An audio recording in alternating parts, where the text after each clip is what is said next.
Kemudian kita lanjut overview, kemudian di pendahuluan. Ya, di pendahuluan di sini akan ada pengantar desain sprint. Ya, bisa kita langsung tonton.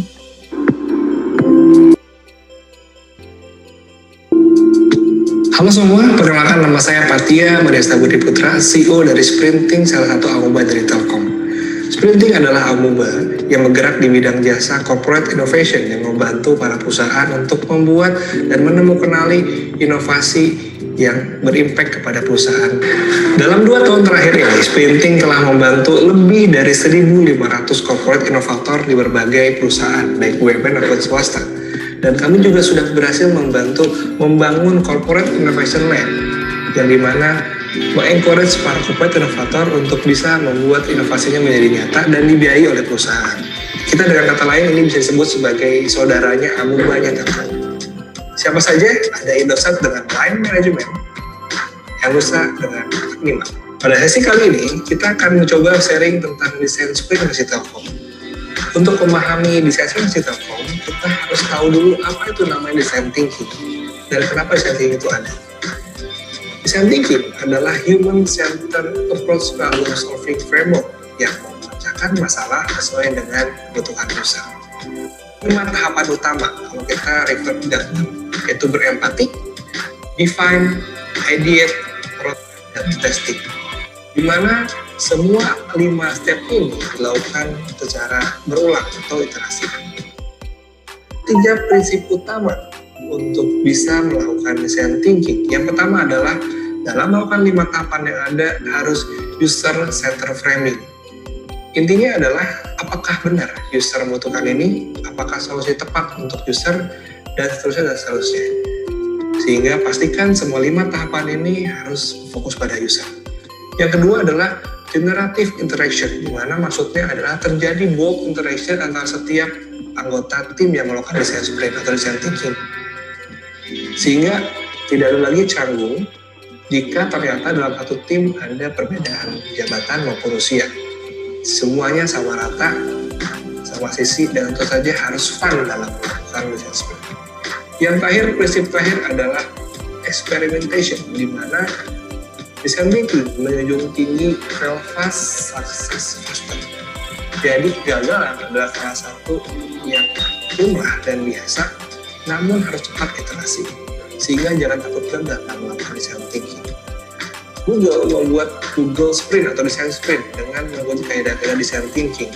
Telkom pun melakukan hal yang sama dengan sedikit merubah yang ada di Google Sprint, tapi tetap mengikuti kaidah dari desain thinking. Perbedaannya apa? Kalau Google Sprint ada 5 hari.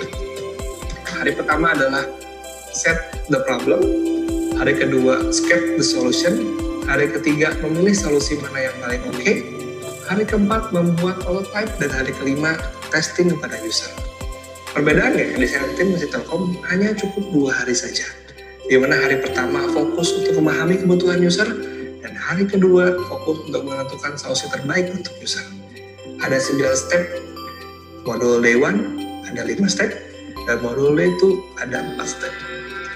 Penasaran bagaimana perbedaannya dan seberapa mudah dan impactful desain versi Telkom? Kita ketemu di episode selanjutnya.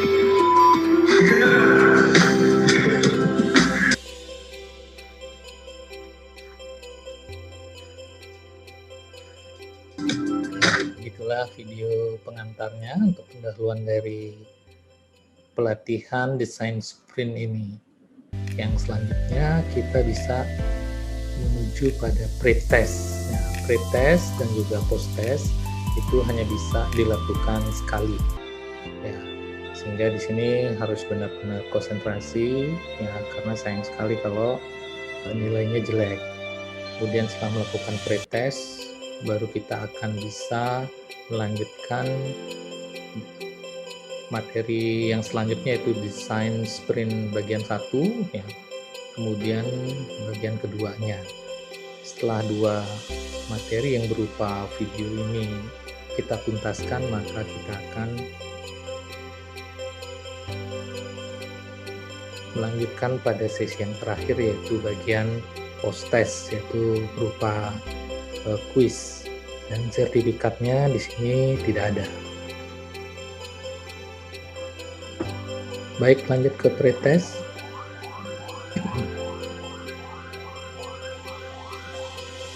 Nah, dalam hal ini pretestnya waktunya adalah 10 menit.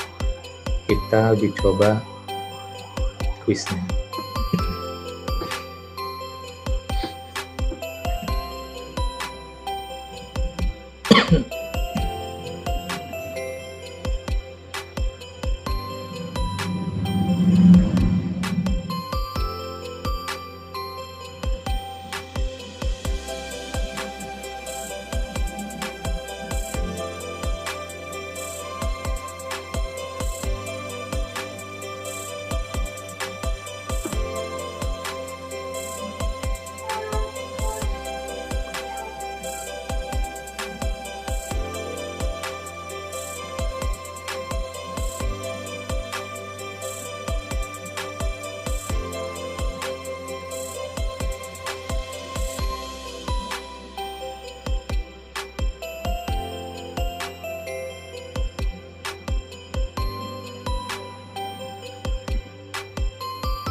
Oke, semua sudah kita jawab. Ada 4 pertanyaan. Kalau kita ingin kembali, maka return to attempt. Tapi kalau sudah yakin dengan 4 jawaban tadi, maka kita submit all dan finish. Ya, klik sekali lagi, submit all and finish. Ya, jadi nilainya betul semua ya, nilai 100. Nah, di sini dibahas jawaban yang benar dari masing-masing pertanyaan pretest ini. Ya, good start, good job. Lanjutkan pada tahapan berikutnya. Nah, kalau kita ingin melihat di sini, misal kita lihat dashboard. Nah, ini sampai di pretest ini kita sudah memiliki progres kursus sampai 40%. Nah, tentunya kalau sudah kita materi 1, materi kedua, dan post test akan total menjadi 100%. Mungkin demikian kira-kira gambaran digital learning yang ada di Pijar Mahir ini. Semoga bermanfaat. Terima kasih.